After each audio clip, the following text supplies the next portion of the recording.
guys, I'm gonna be doing a live railroad. So 200 feet from the railroad crossing, I'm turning on my hazards, I'm turning off my master switch,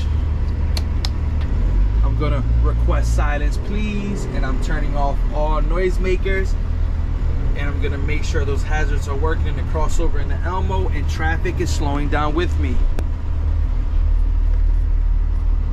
15 to 50 feet from the railroad crossing, slightly to the right at the white line, I'm coming to a complete stop. I'm placing my bus into neutral.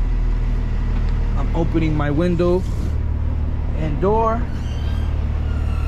and I'm gonna look and listen to the left.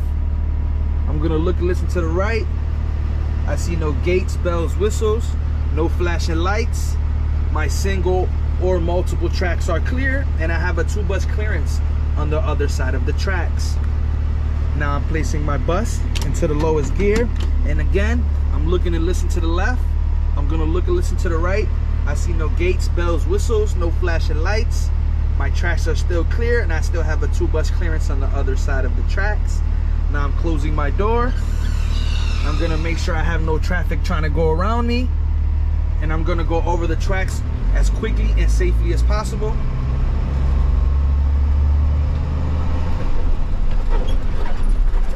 When the rear of my bus passes the last set of tracks, I'm placing my bus back in the drive. I'm turning off my hazards, and I'm turning back on my master switch, and that is the railroad crossing.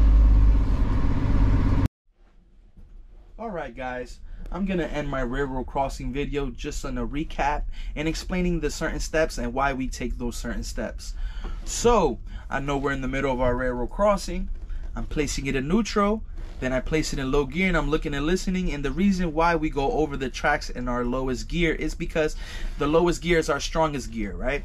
It prevents the wheels from slipping or sliding or getting stuck on the tracks. And God forbid a car goes around us and cuts us off, and the back of our bus is still stuck on the tracks. We have kids on board. Now we see gates, lights, bells, and whistles, and we don't have enough time to get those kids safely off the bus. I have enough power to just gently tap the car in front of me and just push them out the way, and not to cause any damage or harm to anyone, but just to make sure those kids are safe and prevent anything tragic from happening.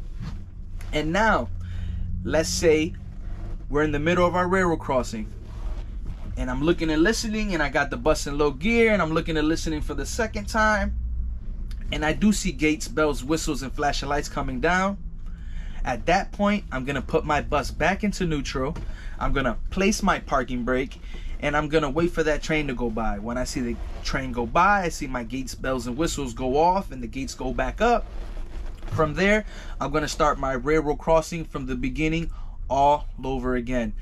And the reason we secure our bus, God forbid my foot slips off the brake and I start rolling towards the tracks while the train is going by, or let's say someone behind me wasn't paying attention and they rear end my bus and my foot slips off the brake and I start rolling into the tracks. It prevents all that by just placing it into neutral and applying the parking brake. And that's why we do the certain steps we do when it comes to a railroad crossing.